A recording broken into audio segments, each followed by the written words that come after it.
A lot of CFOs have trouble being approachable, especially when they step into a new role at a bigger company, right? If you go from overseeing a company of 250 people to a company of 1,200, it's very hard to introduce yourself to everybody. So, as young accountants coming up in your careers, when you interacted with CFOs or even any type of leadership, what do you remember from the good ones, the nice ones, the ones that made an impact on you? Because a lot of CFOs want to be that person. They want to be the leader in the room that, their team remembers after they leave the company, but they don't know how. And when I go to these events, that's a topic of conversation for the keynotes, even too. It's like, how do I become more approachable among my team? How do I not just be, the scary CFO in the corner with the big glass office without being while still being a CFO? How do I balance that? How do I be the boss while also being a good leader? Any thoughts? I wonder if it's harder now with it being virtual. Because I think Great if I point. think about, I mean, obviously I never worked as a controller, I never worked for a company like that, but I think about bosses I worked for in tech, the best ones really came out of their office. We went and got a coffee. We'd leave the campus, right? Or go somewhere else to sit down. We have a coffee. Maybe the plan literally was on a napkin. Like I remember like some of the best development plans I had in my career were three sentences on a napkin. We took a photo of it and then we would just pull up that photo for the reviews and see where I'm at. But like keeping it less formal is probably the most approachable and probably influences people even more. I agree. So I've had two really memorable mentors, bosses, too, in my career. And I suppose I think of them as mentors before I think of them as bosses. And the first was Bruce, who acquired my accounting firm into his CPA firm. And we became friends before we became business partners and became my boss.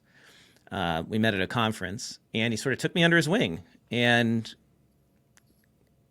taught me what I needed to know in order to be successful, and then was very honest and open with me when we did the transaction. And for that, I'm really grateful. Um, it's it's really scary when you are building a business and selling a business and merging in a business because there's so many ways people can take advantage of you. And to find somebody that you feel trust with is really key. So I guess just being a manager or a leader who people feel like they can trust is really important. How you do that, I'm not really sure. I try to do it just by being open with people and honest and not hiding the big challenges that I'm having and the questions that I have and the worries that I have, right? I talk honestly about that at Earmark, and we have a lot of challenges. So I try to include as many people as possible in that. So I'm not just sitting in my office dealing with it on my own, which is great for me too, right? Because I get it off my chest. I get the feedback. David knows what I'm talking about. I have a counseling bill one day I'm going to send you. Yeah. Don't worry about it. So I kind of use my team actually as like I don't need to be the strong leader who he keeps everything bottled up inside. I need to share that with them, especially in a remote environment. The other great mentor I had was Win White, the CMO at Flowcast when I worked there. And he just was so good at teaching me. He would try to like teach me everything he knew when we were working together on how to run marketing at a tech company, which I'd never even worked in a tech company. I'd never worked in marketing before. Like I was just the product marketer. I was the CPA on the team, and he brought me in, and he taught me so much about demand generation and SEO and the funnel and all this stuff that's actually really analytical. And he was able to kind of teach it to me in a way that an accountant could understand, because in the end, marketing is just numbers, right? It's about taking somebody on your website and turning them into a customer through a funnel with conversion rates. And that all turns out as revenue in the financial statements. It's all connected. And he was really good at showing me that. So maybe the answer is like figuring out where your people are with their knowledge and then figuring out how to bridge that gap. And for me, I love learning and yeah, if you can upskill your people, that's the best thing you can do for them. I think we touched about it in the beginning is I think Gen Z's got a great point about work environment, right? Is I think it comes down to authenticity. Yeah. The foosball table fallacy, right? I think Yeah. if you could take that element out of the office and create an environment where people want to learn and are encouraged to work hard through, an environment that's dominated by meritocracy and a good culture and all those things that we talk about. But I think the CFO, and it's part of the reason why I love covering this space, is I get to talk to some of the smartest, brightest people in the world on a daily basis. But a lot of them are type A, and a lot of them, finance and accounting people, a lot of them are not socialites. Yeah.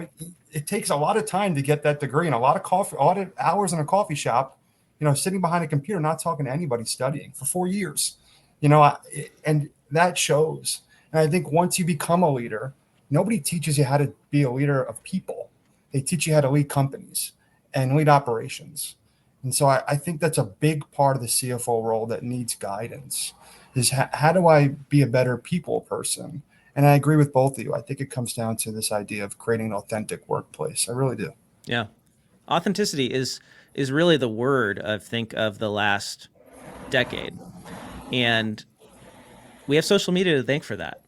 It's now not possible. Let me put it this way. In the Mad Men era, you could have two lives. You could have your personal life and your work life. And they could be completely different. And now that's not possible anymore. And I think that creates a lot of challenges in accounting because there's a lot of people for whom they haven't adapted to that change, right? You put, and especially at the big four, right? You put on the suit and the tie and you become like a different person in the office. And that's not what people want. And if you think about like so much of social media feels fake, it feels manufactured. Like Yeah. you would hope, well, at least at work, I'm going to have an authentic experience, but sometimes that's not true either. And I think maybe that's an opportunity, right? If you can provide authentic experiences at your company or your accounting firm, that's huge. So the lesson is don't put the foosball table in your office. Create a workspace where people can be themselves. Exactly right. I think that's a great way to wrap this episode.